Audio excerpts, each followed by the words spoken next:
morning, everybody. It's DJ NV, Charlamagne the Guy. We are the Breakfast Club. We got our special guest host, Big Sue, of course, from K97 Memphis. And I just want to salute to everybody. I'm doing my last car show in 2 weeks, August 26th and August 27th. We're doing a 2-day show. One day is more about the newer cars, exotic cars, and the next day is more about the older cars. And you know, it is a family fun day. Kids 5 and under are free. So if you're looking for something for the kids and the family, it's the perfect event. It's in the tri-state area, so we're back home. And we'd love to see you guys. Amusement rides, games, cars, activations. Monster Energy has the bike expo where they come with the bicycles and do the flips and all that other stuff. So it's a lot going on. So if you're looking for something to do, and we're going to be doing backpack giveaways for the kids that are coming through this, because I know school starts in the next couple of weeks as well. So I can't wait to see you guys. All right. Now you ready for rumors? Yes. Let's jump right into it. All right. 1, 2, 1, 2. Take it from the top. This is the Rumor Report. Rolling through the city with the radio on blast. For Big Sue. Hey, May, say May. So I take a lot of pride in finally being here. On the Breakfast Club. And you a radio veteran. Wonder Woman of radio. I would say that I'm definitely one of the hardest working. Tell them what the business is. All right, got to do it for the hometown, for the M-Town. Let's talk about it. Michael Oher. If you're not familiar with the name, Michael Oher was a very solid offensive lineman in the NFL. The movie The Blind Side, starring Sandra Bullock, based on his life, detailing how a well-off white family took him in while he was homeless. Mm-hmm. So the movie was criticized by some for its portrayal of a white savior complex, but others found the story to be inspiring. Well, there's some new court documents that reveal that those who were skeptical about the heartwarming story, Charlamagne, may have been right. The 2009 film The Blind Side captured hearts on the big screen, telling the story of future NFL star Michael Oher's adoption by a wealthy Memphis family. But tonight, in a new lawsuit, Oher claims it was all a lie. The Tuohy family exploited him for their own benefit, and now he wants to sever all legal ties. Oher alleges the Tuohys have falsely and publicly represented themselves as the adoptive parents of Michael, but never legally adopted him. Instead, Oher says, the couple tricked him in 2004, less than 3 months after he turned 18, into signing a document that made Sean and Leanne Tuohy his conservators, giving them full legal control over any of his contracts. It's a lie Oher says he discovered to his chagrin and embarrassment just 6 months ago. With that power, the petition alleges, the Tuohys negotiated the movie deal for The Blind Side in 2006. Oher claims the family made millions in royalties, while Oher says he received no payment whatsoever. Damn. Man.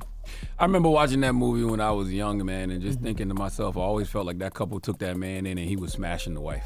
I'm not the only person who thought that, right? I can't. I didn't think that. I kind of teared up when I watched that movie because I just thought it was a dope story. But now it seems like, I guess there was a reason why they did it. I mean, clearly. Mm-hmm. Man, I just hate to hear it. You know, every time you hear about a conservatorship, like it never goes well. Mm-hmm. Like, should these things even be in place anymore? I'm just trying to figure out how were they able to take him in if they didn't go through the legal process? If they didn't go through the process of actually adopting him, why was this little black boy just in this white family and nobody thought anything of it? And then how did he just find out recently? Because that movie came out from what 06? From what I read, 06, which is from what I read yesterday. He said he was so busy playing football that he just wasn't and I believe it. paying attention. Man, you know? I just want to know how was this white family able just to have this little black boy, and they was trafficking, right? Where'd they get the boy from? How you just find a little black baby? Huh? Yeah. That's what he made that song about. Black Widow Baby. Remember when she did Black Little Baby? That's what that song was about. White people like that who can just go find black little babies and raise them, and nobody says nothing about it. So is the problem is they didn't give him the royalties and the money that he was supposed to get from his NFL contracts and the movie, or is the problem that he just didn't like them as a family? Because I thought after the movie, I thought he was even in at the end of the movie and he was hugging him and he was talking about how much That's he was. part of the problem too, but the bigger issue is he wasn't even legally adopted, at least from what I read yesterday. Right. How can you just raise a little black boy all of those years without any legal adoption papers? Nobody said anything. Nobody thought anything. Where was this man's family? Like, what the hell? Yeah. Where's the follow-up? But I mean, you know, who looks for the paperwork? I mean, you just can't walk around with a little black baby and say this is my black baby, right? I wouldn't think so. Be a black family and just have a little random white baby walking around and see what happens. Yeah, see what happens, right? And they was going to games and stuff, cheering. Like, nobody said anything. Nobody said, hey, Bro, where did this come from? You walk through the airport with a little white baby. They arresting you Bro, immediately. you can be on the plane with your kids. Yeah. That's happened to me before. I'm on the plane with my daughter, and they come ask questions. Like, is that your daughter? I would hope so, unless you know something I don't know. You know what I'm saying? The hell? Jesus. All right, we got Lil Durk back in the news, but this time for something good. Yesterday I reported, shout out to WGCI. Summer Jam ended early because of false reports of an active shooter and fans looting Durk's merchandise, right?